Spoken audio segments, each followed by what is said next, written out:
దీప్తి మనం పిలిచి ఆహ్వానించారు.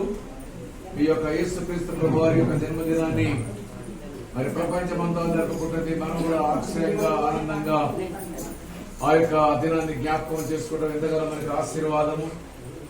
అయితే ఈ యొక్క ప్రత్యేకమైన సందర్భంలో మరి భాస్కర్ అన్న వాక్యం చెప్తారు. తదనంతరము మనమందరము కూడా మరి ప్రార్థనతో ముగిస్తాం. వాక్యం యెషయా గ్రంథము 9వ అధ్యాయము 6వ వచనం చదువుకుందాం.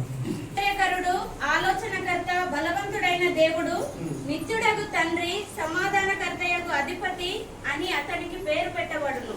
మనం ఇందులో చూస్తున్నట్లయితే మీ నామములోనే మాకు రక్షణ, విమోచన, పాప విముక్తి.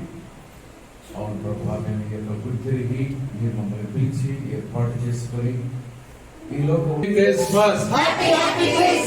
బలో యేసు మహారాజుకి, బలో యేసు మహారాజుకి, बोलो यीशु महाराज की